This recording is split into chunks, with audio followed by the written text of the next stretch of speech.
আজকের ক্লাসটি BA third semester programme কোর্সের ডিএসসি 1 এবং 2 সংস্কৃত বিষয় যাদের আছে তাদের জন্য।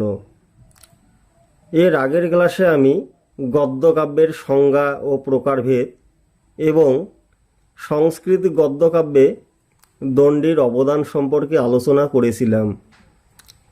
আজকের ক্লাসে আমি সংস্কৃত গদ্যকাব্যকার রূপে বাণভট্টের অবদান আলোচনা করব।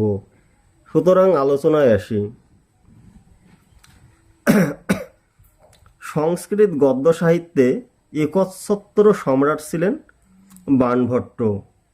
তিনি ছিলেন মহারাজ হর্ষবর্ধনের সভাকবি। সংস্কৃত কবিদের অধিকাংশরই ব্যক্তিগত জীবন এবং জীবনকাল অজ্ঞাত, কিংবদন্তি নির্ভর এবং অনুমান সাপেক্ষ। বাণভট্ট ব্যতিক্রমীদের মধ্যে অন্যতম। বাণভট্ট নিজে তার রচিত হর্ষচরিতের প্রথম আড়াই উচ্ছ্বাস এবং কাদম্বরীর ভূমিকার কয়েকটি শ্লোকে আত্মজীবনী লিপিবদ্ধ করে গিয়েছেন। বাৎসগোত্রীয় ব্রাহ্মণ চিত্রভানু এবং রাজ্যদেবীর সন্তান বাণ। শিশুকালে তার মাতার মৃত্যু হয়। পিতার আদরে তিনি লালিত পালিত হতে থাকেন এবং পিতার কাছেই তার বিদ্যাশিক্ষা শুরু হয়। বাণের পূর্বপুরুষগণ, বিশেষ করে পিতা, পিতামহ এবং প্রপিতামহের পাণ্ডিত্য খ্যাতি ছিল বহু বিস্তৃত। তাই বাণের মেধা বংশগত। মাত্র 14 বছর বয়সে বাণ পিতৃহারা হন এবং অভিভাবকহীন হওয়ার ফলে তিনি উচ্ছৃঙ্খল হয়ে পড়েন। ভবঘুরে হয়ে তিনি বিভিন্ন স্থানে ঘুরে বেড়াতে থাকেন এবং উচ্ছৃঙ্খল জীবনযাপন করেন। যৌবনের প্রারম্ভে দেশ ভ্রমণের নেশায়, আনন্দের আবেগে উদ্দেশ্যহীন ভ্রমণ তার ব্যর্থ হয়নি। এর ফলে তিনি নানা স্তরের মানুষের সংস্পর্শে এসেছেন, অনেকের সঙ্গে বন্ধুত্ব করেছেন, জগৎ ও জীবনকে কাছ থেকে দেখে অমূল্য অভিজ্ঞতা অর্জন করেছেন। সাময়িকভাবে তার শ্মশান বৈরাগ্যও এসেছিল। সুহৃদ বর্গের সঙ্গে তিনি অনেক রাজসভায় গিয়েছেন, অনেক আলোচনা সভায়ও যোগ দিয়েছেন। উচ্ছৃঙ্খল জীবনযাপন করলেও বাণের পাণ্ডিত্যের খ্যাতি বিস্তৃত হয়েছিল। শ্মশান বৈরাগ্য কাটলে তিনি স্বদেশে অর্থাৎ সোন নদীর তীরবর্তী প্রীতিকূট নামক ব্রাহ্মণ প্রধান জনপদে প্রত্যাবর্তন করেন। হঠাৎ একদিন স্থানীশ্বরের রাজা হর্ষবর্ধনের ভ্রাতা কৃষ্ণদেব দূতের মারফত বাণভট্টকে রাজার নিমন্ত্রণপত্র পাঠালেন। রাজপত্র পেয়ে বাণভট্ট কিছুটা বিচলিত হলেও রাজদর্শন থেকে তিনি বিরত হলেন না। উচ্ছৃঙ্খল জীবনযাপনের জন্য হর্ষবর্ধন কর্তৃক কিঞ্চিত তিরস্কৃত হলেও বাণ হর্ষের প্রীতি স্নিগ্ধ অন্তরের ছোঁয়া হৃদয়ে অনুভব করলেন এবং সসম্মানে রাজসভায় বৃত হয়ে রাজার প্রেম ও বিশ্বাসের পাত্র হয়ে উঠলেন। হর্ষবর্ধনের রাজ্যকাল 606 থেকে 647 খ্রিস্টাব্দে। সুতরাং খ্রিস্টীয় সপ্তম শতাব্দীর প্রথমার্ধেই যে বাণভট্ট নাট্যকার ও সাহিত্যরসিক হর্ষের সান্নিধ্য ও বন্ধুত্ব লাভ করেছিলেন সে বিষয়ে কোনো সন্দেহ নেই। বাণ তার পূর্ববর্তী এবং সমসাময়িক ভাস, কালিদাস, প্রবর সেন, ভট্টার হরিশ্চন্দ্র প্রমুখ খ্যাতকীর্তি কবি মনীষীদের সশ্রদ্ধ উল্লেখ করেছেন। আবার উল্লেখ করেছেন গদ্যকাব্য বাসবদত্তারও। এ থেকে নিঃসন্দেহে ধারণা করা চলে যে বাণভট্ট তৎকালে পরিচিত ও প্রচলিত সাহিত্যকৃতি সম্বন্ধে সবিশেষ অবহিত ছিলেন। বাণ তরুণ বয়সেই হর্ষবর্ধনের শোভাকবির পদ অলঙ্কৃত করেছিলেন এবং তিনি তার রাজত্বকালের প্রথম দিকেই অর্থাৎ খ্রিস্টীয় সপ্তম শতাব্দীর প্রথম পাদেই আবির্ভূত হয়েছিলেন বলে পণ্ডিতেরা স্থির সিদ্ধান্ত করেছেন। এবার আলোচনায় আসি বাণভট্টের রচনাবলী সম্পর্কে। বাণভট্ট দুটি গদ্যকাব্যের রচয়িতা, হর্ষচরিত এবং কাদম্বরী। হর্ষচরিত ইতিহাস ভিত্তিক আখ্যায়িকা শ্রেণীর রচনা এবং কাদম্বরী কথা শ্রেণীর গদ্যকাব্য। এই দুটি কাব্যের কোনোটিই বাণ সমাপ্ত করে যেতে পারেননি। অসম্পূর্ণ বা অসমাপ্ত কাদম্বরীকে সম্পূর্ণতা দান করেছিলেন তারই সুযোগ্য পুত্র পুলিন্দ বা ভূষণ ভট্ট। হর্ষচরিত এবং কাদম্বরী ছাড়া বাণ সূর্য শতক নামে একটি গীতিকাব্যও রচনা করেছিলেন।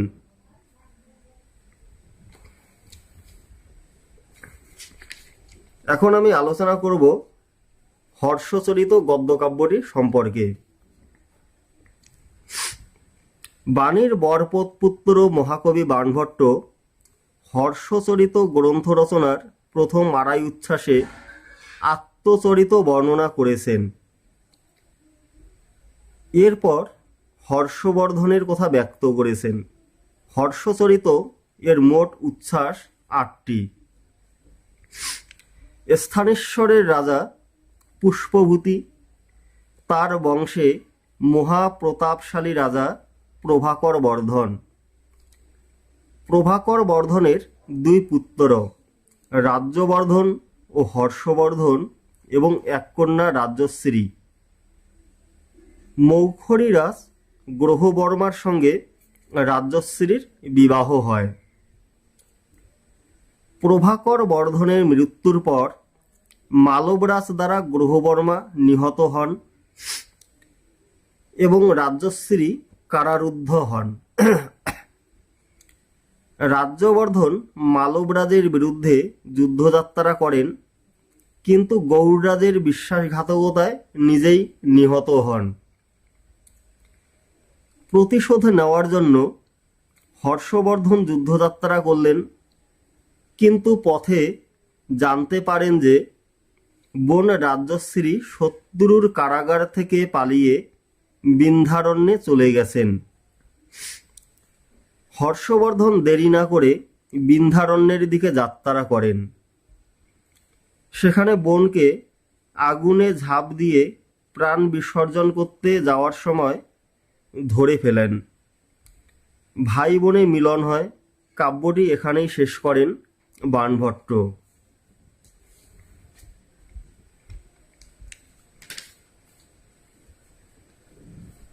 এই স্থলে মনে রাখা উচিত, হর্ষচরিত গদ্যকাব্য হলেও প্রকৃতপক্ষে এটি ঐতিহাসিক কাব্য। ইতিহাসকে আশ্রয় করে কাব্য রচনার প্রচেষ্টা হর্ষচরিতেই প্রথম দেখা যায়। এই দৃষ্টিকোণ থেকে হর্ষচরিতের গুরুত্ব অনস্বীকার্য। তবে যথার্থ ঐতিহাসিক রচনা কিন্তু হর্ষচরিত নয়।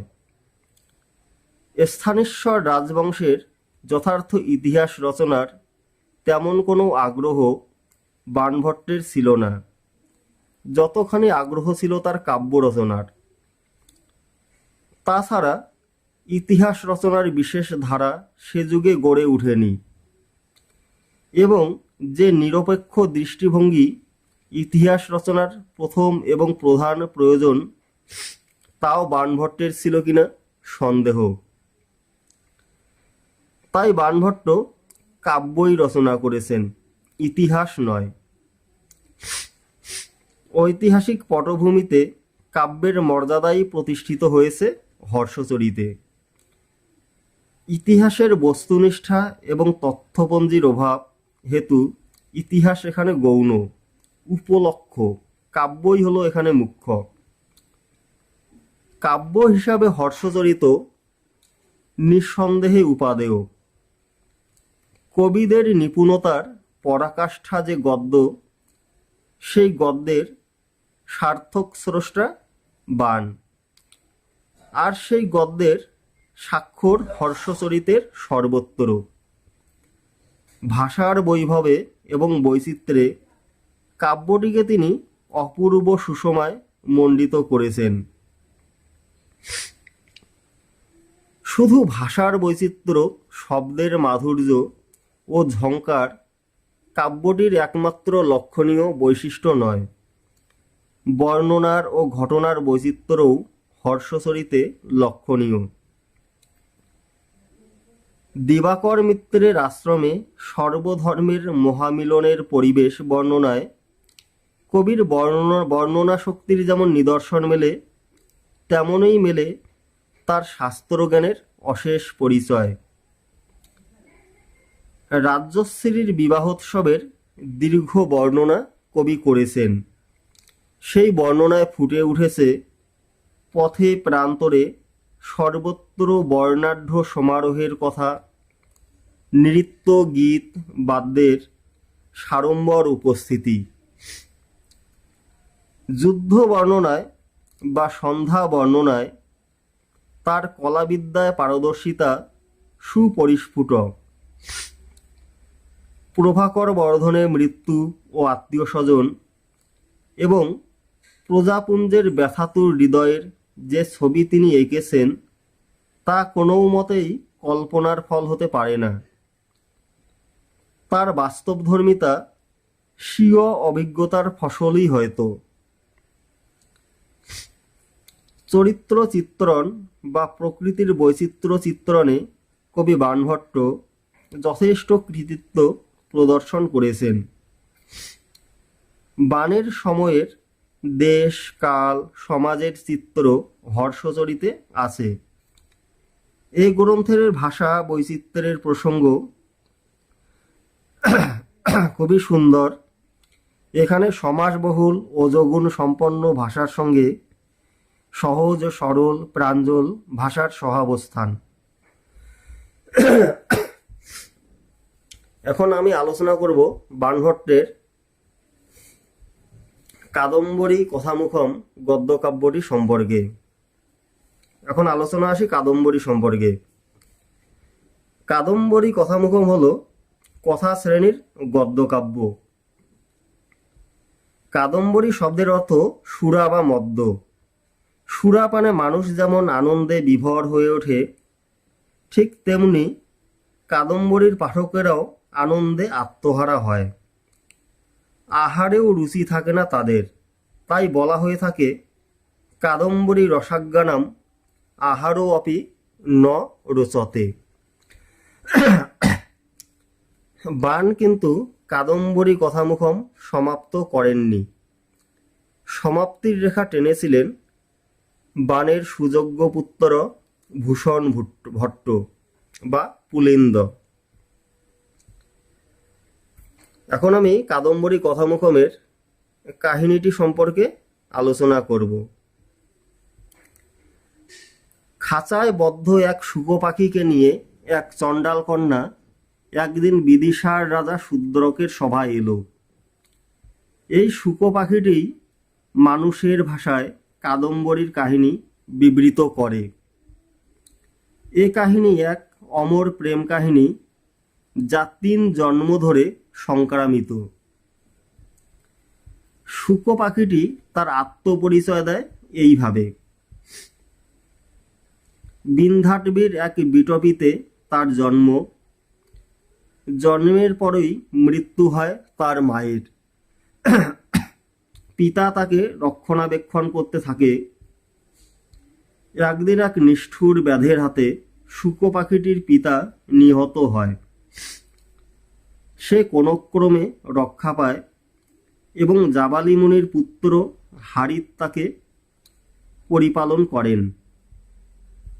জাবালি মুনি আশ্রমবাসীদের অনুরোধে তাকে তার পূর্বজন্মের বৃত্তান্ত শোনান। জাবালি কথিত বৃত্তান্তটি এই রকম। উজ্জয়িনীর রাজা তারাপীরের মহিষীর নাম বিলাসবতী। সুকনাস তারাপীরের বিশ্বস্ত মন্ত্রী। তারাপীর ও বিলাসবতীর পুত্র চন্দারাপীর। সুকনাসের পুত্র বৈশম্পায়ন। চন্দারাপীর ও বৈশম্পায়ন অন্তরঙ্গ বন্ধু। চন্দারাপীরের একটি আদরের ঘোড়া ছিল, নাম তার ইন্দ্রায়ুত।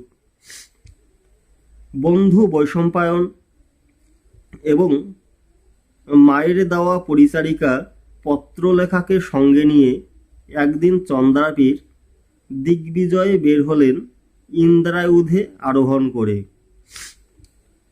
যেতে যেতে হিমালয়ের পাদদেশে চন্দ্রাপীর এক কিন্নর দম্পতির সাক্ষাৎ পান এবং তাদের অনুসরণ করে পথ ভুলে অচ্ছদ্য সরোবরের তীরে এক বনে উপস্থিত হন। সেখানে শিব মন্দিরে বিনা বাদনরতা দিব্যকান্তি এক তরুণী তপস্বিনীকে তিনি দেখতে পান। সেই তরুণীর নাম মহাশ্বেতা। প্রণয়ী পুণ্ডরিকের অকাল মৃত্যু হওয়ার দৈববাণী শুনে আশান্বিতা মহাশ্বেতা তপস্যায় নিমগ্না। এই মহাশ্বেতারই বান্ধবী গন্ধর্ব রাজকন্যা কাদম্বরী। রূপে গুণে অতুলনীয় এই কাদম্বরী।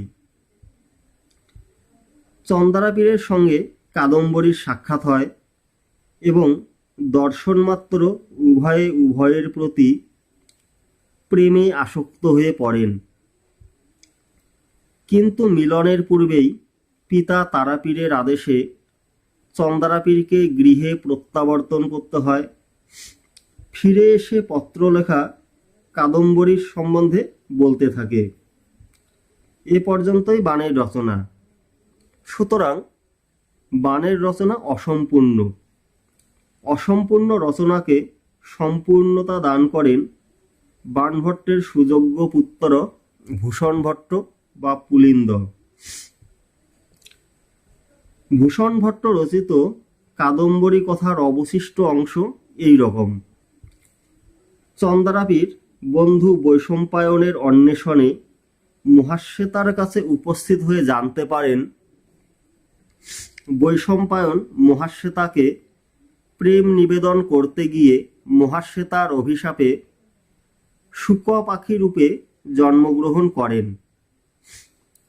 বন্ধুর এই মর্মান্তিক পরিণতির শোক সহ্য করতে না পেরে চন্দ্রাপীর প্রাণ ত্যাগ করেন।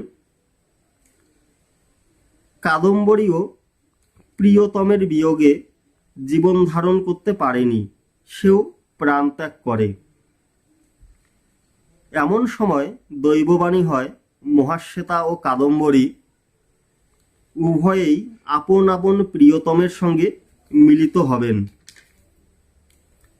এই কাহিনী শোনার পর শূদ্রক ও শুক পাখির পূর্ব স্মৃতি জেগে উঠল এবং তারা দুজনেই মৃত্যুবরণ করে শূদ্রক চন্দ্রাপীর রূপে এবং শুক পাখিটি অর্থাৎ বৈশম্পায়ন পুণ্ডরিক রূপে আত্মপ্রকাশ করে যথাক্রমে কাদম্বরী ও মহাশ্বেতার সঙ্গে মিলিত হন।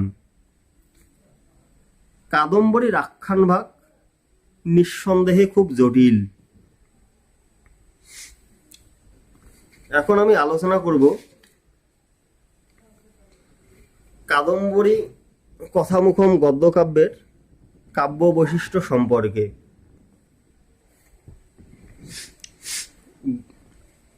গদ্যকাব্য সাহিত্যের চূড়ামণি বাণভট্ট।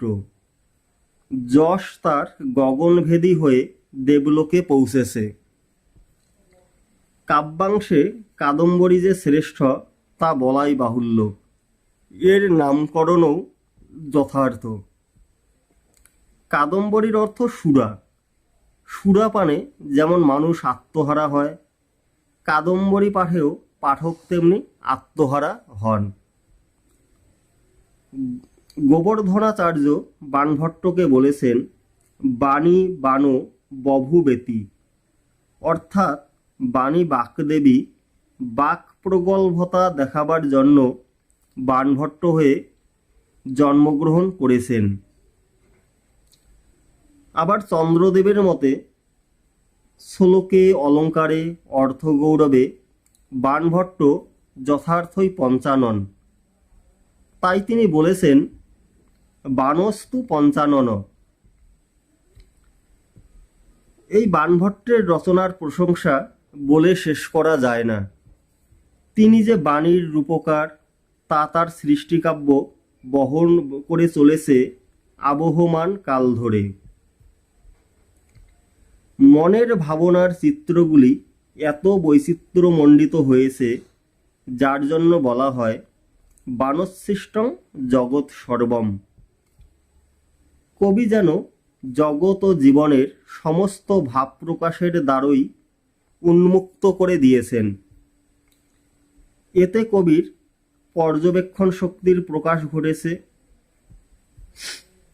ভ্রমরের গুঞ্জনে কবি বিমনা, পদ্মবনে বনদেবী বৃন্দের জলকেলিতে তিনি মত্ত, আশ্রমের শান্তির বাতায়নে তিনি উদাসীন, বিন্ধ্যাটবির বর্ণনায় ভীষণ রূপে ভয়ঙ্কর,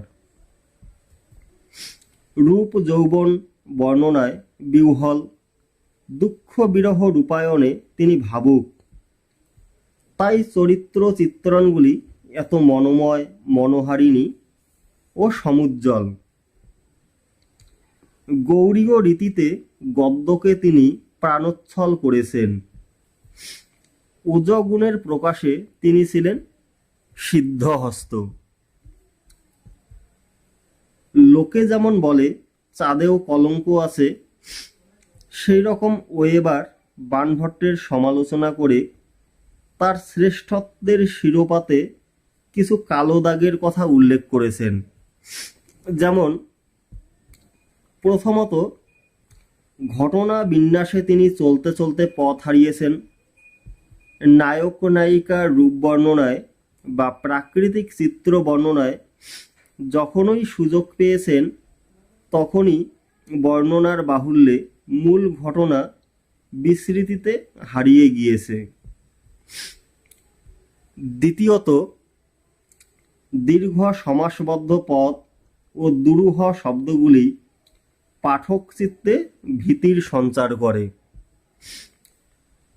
তৃতীয়ত, শব্দচয়নে তিনি ছিলেন সিদ্ধহস্ত। বর্ণনায় পটু কবির আতিশয্য অত্যন্ত বেশি।